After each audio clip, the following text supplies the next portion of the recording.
Hello students, welcome to e-learning platform of Kadish Sharma Vishwavidyalaya.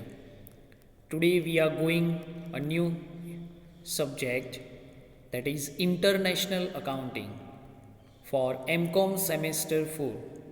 Unit number 1, Introduction of International Accounting.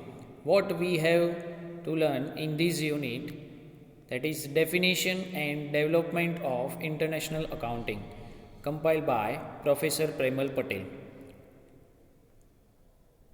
See, what do you mean by international accounting?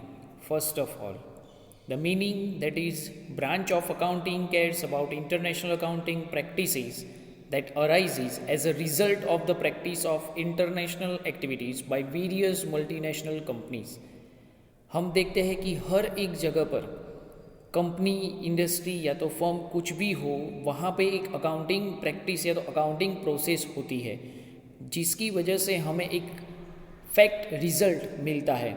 अब ये domestic में है या internationally है, अगर हमारी कोई ऐसी दूसरी ब्रांच अगर हम इंटरनेशनल लेवल पे ओपन करना चाहते हैं, तब वहाँ पे क्या क्या एक्टिविटीज़ हो सकती है और कौन कौन से ऐसे अकाउंटिंग एरियाज़ को हम कवर कर सकते हैं. जैसे कि इंडिया के अंदर हम अकाउंटिंग स्टैंडर्ड का यूज़ करते हैं, उसी तरह कई और कंट्री ने IFRS international financial reporting standard, मतलब कि जहाँ पर एक ही स्टैंडर्ड अकाउंटिंग का हो सके.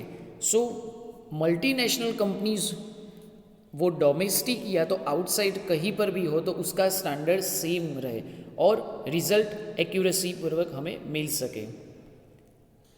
अब यहाँ पे देखते हैं कि अकाउंटिंग साइकिल जो हम देखते हैं कि आइडेंटिफाइड एंड एनालाइजिंग ट्रांजेक्शन, जो भी ट्रांजेक्शन्स होते हैं उसको हम आइडेंटिफाइड करते हैं, वो रिकॉर्ड हम जर्नल के अंदर पुटअप करते हैं और post journal information to the ledger, और जाता है लेजर के थ्रू.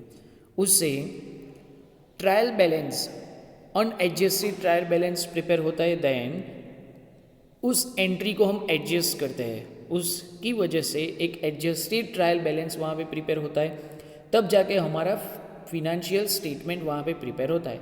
और क्लोजिंग एंट्रीज के बाद पोस्ट क्लोजिंग ट्रायल बैलेंस, और वहाँ पे एक ऑप्शनल रिवर्सिंग एंट्रीज जो होती है, तो वो पूरी एक साइकिल वो अकाउंटिंग की हो सकती है. चलो जानते हैं डेवलपमेंट ऑफ इंटरनेशनल अकाउंटिंग. अब कौन कौन से ऐसे डेवलपमेंट है.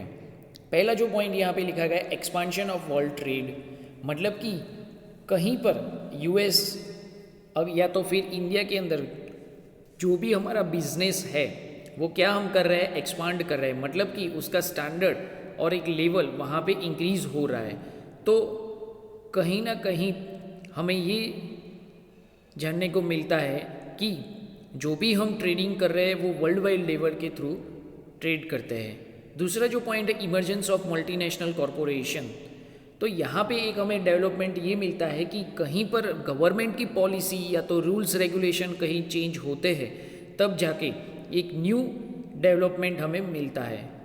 Increase in international flow of capital, अगर कैपिटल इंक्रीज होगी तो कैश और डिमांड जो भी है वो क्या हो जाएगा, इंक्रीज हो जाएगा. तो आपका जो लेवल है वो domestic as well as international level में अप हो जाएगा.